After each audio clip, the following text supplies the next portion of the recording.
రాజ్యసభ సభ్యుడిగా రాష్ట్రానికి గాని పార్టీకి గాని న్యాయం చేయాలన్న ఆలోచనతోనే రాజీనామా చేశారని విజయసాయిరెడ్డి స్పష్టం చేశారు.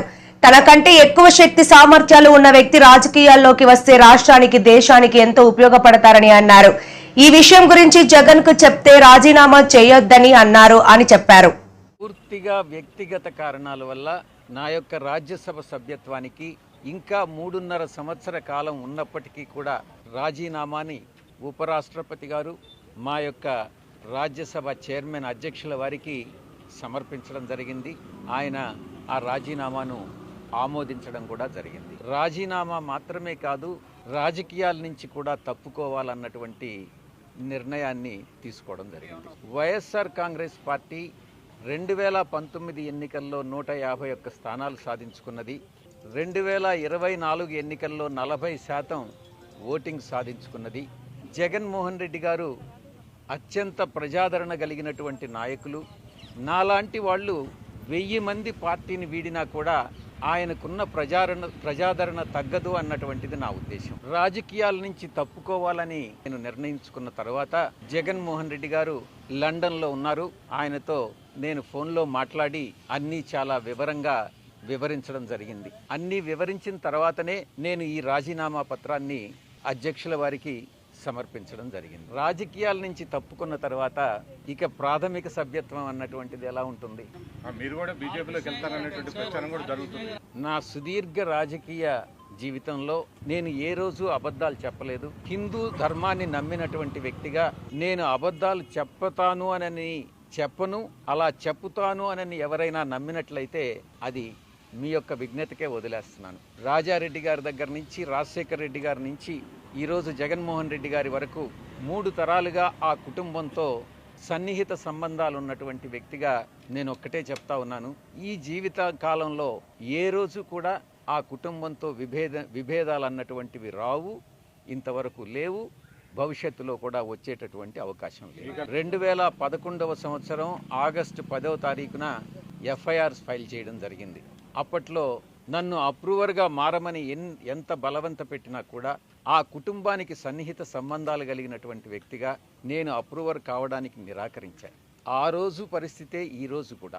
ఎటువంటి పరిస్థితుల్లో దైవాన్ని నమ్మేటటువంటి వ్యక్తి ఎప్పుడు కూడా అబద్ధాలు చెప్పడు, ఒక వ్యక్తికి మోసం చేయడు, నమ్మక ద్రోహం అన్నటువంటిది ఉండదు, వెన్నుపోటు రాజకీయాలు, వెన్నుపోటు వ్యాపార లావాదేవీలు ఉండవు అని నేను చాలా స్పష్టంగా చెప్తాను. కాకినాడ సీపోర్ట్స్ లిమిటెడ్ కేసు ఇంతవరకు నా మీద లుకౌట్ నోటీస్ ఇచ్చారు. నన్ను అక్యూజ్డ్ నెంబర్ 2గా చేశారు. ఇంతవరకు నన్ను సిఐడి పిలవలేదు. ఈడీ వాళ్ళు పిలిచినప్పుడు నేను ఒక్కటే చెప్పాను, కేవీ రావు అనేటటువంటి వ్యక్తి ఏదైనా ఒక సోషల్ ఫంక్షన్లో కలిస్తే నమస్తే నమస్తే అని చెప్పడమే కానీ ఆయనతో నాకు ఎటువంటి సన్నిహిత సంబంధాలు కానీ వ్యాపార లావాదేవీలు కానీ లేవు, నా మీద చేసినటువంటి ఆరోపణలన్నీ తప్పు అన్నటువంటిది చాలా స్పష్టంగా చెప్పడం జరిగింది. కేవీ రావు గారు చెప్పేది నిజంగానైతే ఆయన పిల్లల మీద ప్రమాణం చేసి చెప్పమని చెప్పండి, నేను చెప్పేది నేను నిజంగా విక్రాంత్ రెడ్డిని ఆయన దగ్గరికి పంపించాను అని అన్నటువంటి విషయం నేను నా పిల్లల మీద ప్రమాణం చేసి నేను చెప్తాను. నాకు కాకినాడ సీపోర్టు విషయంగా ఆ ట్రాన్సాక్షన్ గురించి ఏ రోజు నాకు ఎవ్వరూ చెప్పలేదు, నాకు తెలియదు. కేసు పెట్టిన తర్వాత పూర్తిగా వివరాలన్నీ సేకరించిన తర్వాత అప్పుడే నాకు కాకినాడ సీపోర్టు అరబిందో వాళ్ళు అక్వైర్ చేశారు, 42% ఏదో అక్వైర్ చేశారు అన్నటువంటి విషయం తెలిసింది. ఎక్కడైనా కనపడితే ఎలా ఉన్నావు విక్రాంత్ అంటే ఎలా ఉన్నావు అన్నటువంటిదే కానీ విక్రాంత్ రెడ్డికి నాకన్నా ఎక్కువ పరిచయాలు ఉండేటటువంటి వ్యక్తి.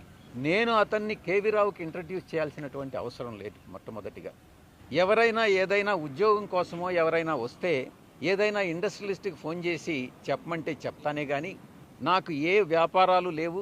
నేను పూర్తిగా 24 గంటలు 365 రోజులు పార్టీ కోసంగా నేను పనిచేసే కానీ రాజకీయాల్లో ఉన్నానే కానీ నాకు ఎటువంటి వ్యాపారం లేదు, నేను దేంట్లోనూ భాగస్వామిని కాదు.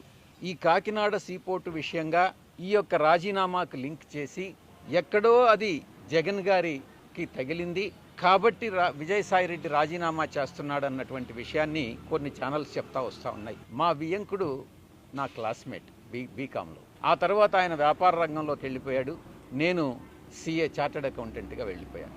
మళ్ళీ తిరిగి కలుసుకున్నది నా కూతుర్ని ఆయన కొడుక్కి సంబంధం చేసుకున్న తర్వాతనే. ప్రమాణం చేసి చెప్తా ఉన్నా, ఆయన వ్యాపార లావాదేవీలు ఏది కూడా నాతో ఏ రోజు డిస్కస్ చేయరు. వాళ్ళకి ఎన్ని ఫార్మా యూనిట్స్ ఉన్నాయన్నటువంటి విషయం కూడా నాకు తెలియదు.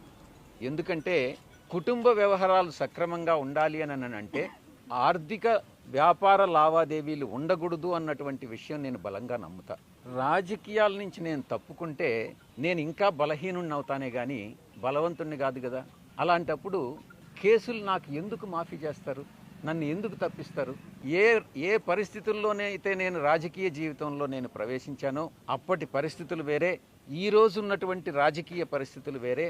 ఇప్పుడున్నటువంటి రాజకీయ పరిస్థితుల్లో నేను ఒక రాజ్యసభ సభ్యుడిగా అటు రాష్ట్రానికి కానీ, ఒక పార్టీలో నేషనల్ జనరల్ సెక్రటరీగా పార్టీకి కానీ న్యాయం చెయ్యలేను అన్నటువంటి ఒక ఆలోచన వచ్చి, నాకన్నా ఇంకా శక్తి సామర్థ్యాలు ఉన్నటువంటి వ్యక్తులు ఎవరైనా నా ప్లేస్లో రాజ్యసభకు కానీ వస్తే రాష్ట్రానికి, రాష్ట్ర ప్రజలకు, దేశానికి ఉపయోగపడతారు అన్నటువంటి ఒకే ఒక కారణంతో నా యొక్క అశక్తత, నేను చెయ్యలేను, నేను న్యాయం చెయ్యలేను అనే ఒక నిర్ణయానికి వచ్చి నేను ఈ యొక్క రాజీనామాను సమర్పిస్తున్నానే తప్ప వ్యక్తిగత కారణాలని అందుకే నేను చెప్పాను. ఎవ్వరి మీద కోపం లేదు, ఎటువంటి ప్రెషరు లేదు, ఎటువంటి అన్డ్యూ ఇన్ఫ్లుయెన్స్ లేదు. ఈ యొక్క పూర్తిగా వ్యక్తిగతమైనటువంటి నిర్ణయం తీసుకోవడం జరిగింది. 11 మంది శాసనసభ్యులు మాత్రమే ఉన్నారు. 11 మంది శాసనసభ్యులతో నేను చేసినటువంటి రాజీనామా వల్ల కూటమి లబ్ధి పొందుతుందే కానీ వైఎస్ఆర్సీపీ లబ్ధి పొందదు. ఎటువంటి ఆశలకు కానీ, ఎటువంటి పదవులు ఆశించి కానీ కేసులు మాఫీ చేస్తారు అన్నటువంటి ప్రామిస్ తీసుకొని నేనేదో రాజీనామా చేస్తున్నానని చెప్పారు. అటువంటిది ఏమీ లేదు. ఎవరో కేసులు మాఫీ చేస్తే చేయించుకోవాల్సినటువంటి అవసరం నాకు లేదు. ఏదైనా ధైర్యంగా ఎదుర్కొంటాను.